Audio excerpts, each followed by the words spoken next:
Hi guys. Okay, so this is going to be kind of in conjunction with my interview process with Victoria's Secret. I had a friend ask me a question, and she wanted to know, because we were talking about customer service experience and what you would do in certain types of situations as the questions on the questionnaire. For the interview with Victoria's Secret were mostly applied questions, so they were like, what would you do in this situation? How would you handle this type of customer? So I had her ask me this question, and I figured maybe a lot of people who haven't had customer service experience don't know the answers to these questions. So I figured I would go over a little bit of that with you in my experience, and generally people respond positively to the way I handled my situation. So I'll go ahead and talk about that. Ow. I just really knocked my knee on this thing. Okay, so now there are three types of customers. You have very happy customers who are extremely excited about their experience. They're overwhelmed with joy at having a great experience in your store. There are also unsympathetic or unaffected type customers who neither have a positive experience nor a negative experience. They go in there, do what they need to do, and then they get out. They're neither happy nor sad. They are just done. And then you have unhappy customers. So dealing with happy customers, you don't ever want to shirk them off. You want to really show them that you appreciate especially if they express this directly to you.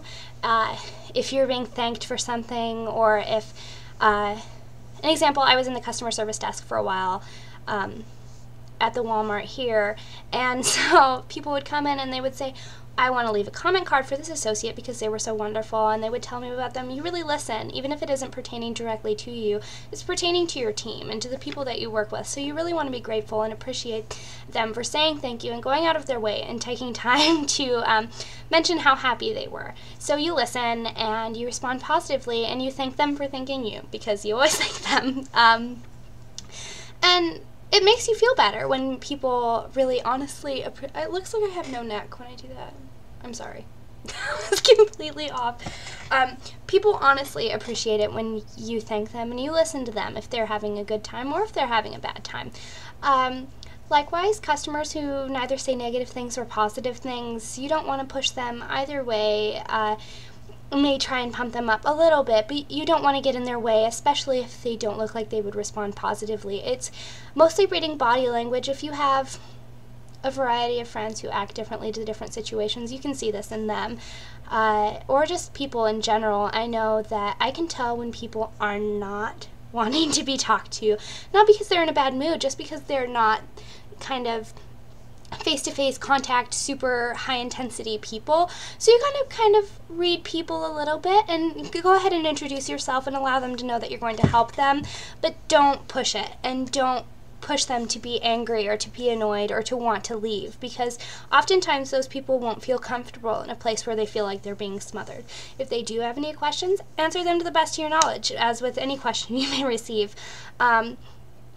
And as far as questions go, I'll answer that in a little bit. So with negative feeling customers or unhappy customers, regardless of if they're unhappy with an associate or unhappy with a product, you have to treat them very sympathetically.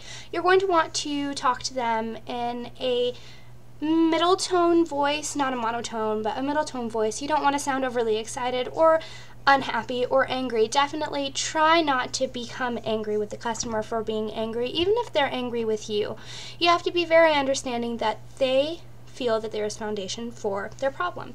Some customers honestly don't feel there is foundation, and they're trying to scam you, and you can recognize those too, but you don't go in there thinking that. So you be sympathetic and you be understanding. If someone were to have a problem with the way I did my job, I would listen and I would offer them my own apologies, as well as letting them know that I appreciate this comment and would use this to further improve my actions as an associate. as well as taking this to the next level. If they'd like to speak to a manager, just go right away and grab your manager, explain a little bit on the way what happened, assure the customer that you will return with the manager. The manager will take their time to speak to the customer, and you kind of can resolve everything that way. And even if you have an especially unhappy customer, an angry customer, and you may feel that they're getting a little hostile, a little violent, grab one of your managers and say, hey, I could really use the backing. I didn't do anything wrong here. And that way your manager can see that you're not doing anything wrong and be there with you through the entire conflict. It also feels nice to have someone who is behind you 100%, because generally in companies you have people who are close-knit enough that especially smaller retail companies, people who are close enough that they can get behind you and they'll know to not anger the customer, and they can apologize all they want and say everything, you know, I'm sure you've at least seen these situations happen. So they can apologize, and they can also help to assure the customer that it was not maybe your mistake, maybe it was just a mistake in manufacturing if it had to do with a product, maybe it was a mistake in printing if it had to do with an advertisement and it had nothing to do with you. So it's nice to have a manager behind you, whether they are there to comfort the customer or to kind of get behind you. Either way, the manager is always going to help you meet in a middle ground, especially if you're a sales floor associate. Or even if you're in customer service, having an upper up would be nice too. So there's unhappy customers, your kind of unaffected customers, and your happy customers. You kind of deal with them in the way that you would deal with your friends. If you see your friends that are upset, you don't let them go and you don't let them continue to be upset. You try and help them solve their problem. So if a customer has a question for you and you don't know the answer, you go ask another associate. You find the answer out. Do not lie to the customer, because that just makes you look bad, that makes the company look bad, that makes everything just look bad. So you don't lie. If you don't know where the product is, you ask someone where it is, you try and find it. If you are out of stock of the product, you maybe ask for a phone number. Contact this person at a later date when you will have the product in stock, or order it for them specially. I know a lot of companies do direct-to-home shipping, and you can do things like that. If you don't know information about a product and you know someone is a little more knowledgeable in that area, you just tell the customer, I know Sam or Janet or whatever, and they'll be great to answer this question because I don't quite know. Even if you feel embarrassed, the customer is going to be glad that you found somebody who can help them out better than you could. Do try and be knowledgeable in all areas, at least in some things. So if you do get asked a question that maybe isn't in your direct area, you can answer that question. That way you don't have to run around for every single tiny question. But if you're not super knowledgeable in-depth products, if you have a perfume and somebody is asking you the notes, or somebody is asking you the ingredients or what those bases are, then you're not the fragrance expert. You're not going to know. So you go ahead and find your fragrance expert and you ask them. And but if you do know notes, or you do know a little bit of that, you can tell them, regardless of what the fragrance is, what undernotes it has, what's the most prominent, allow them to test it out, show them different options if they don't like that. Even though it's not your direct position, go forward and help that customer out if they need help, and especially if they contacted you and asked you directly. So there's that. Knowledgeability. Yeah, I hate going into places where people don't know what they're talking about. So do know what you're talking about.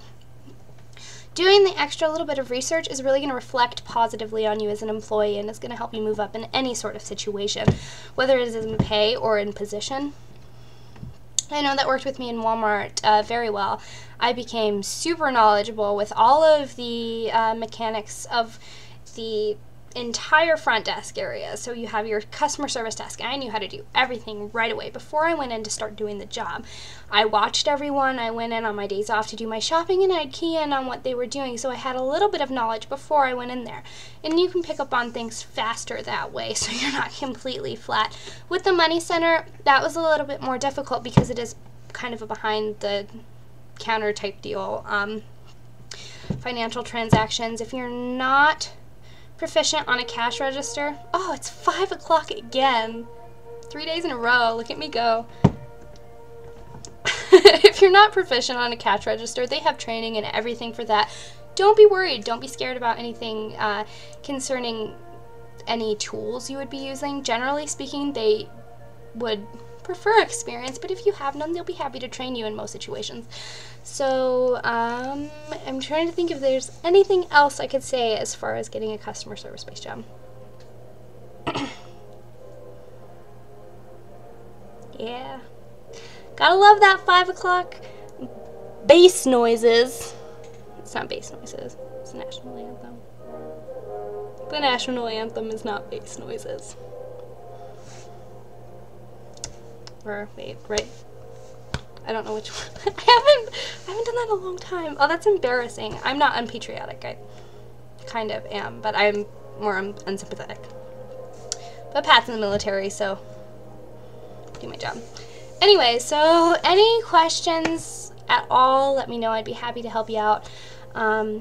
Victoria's Secret is hiring through the weekend, and like I said, most of those questions are going to be applied questions, so think about that.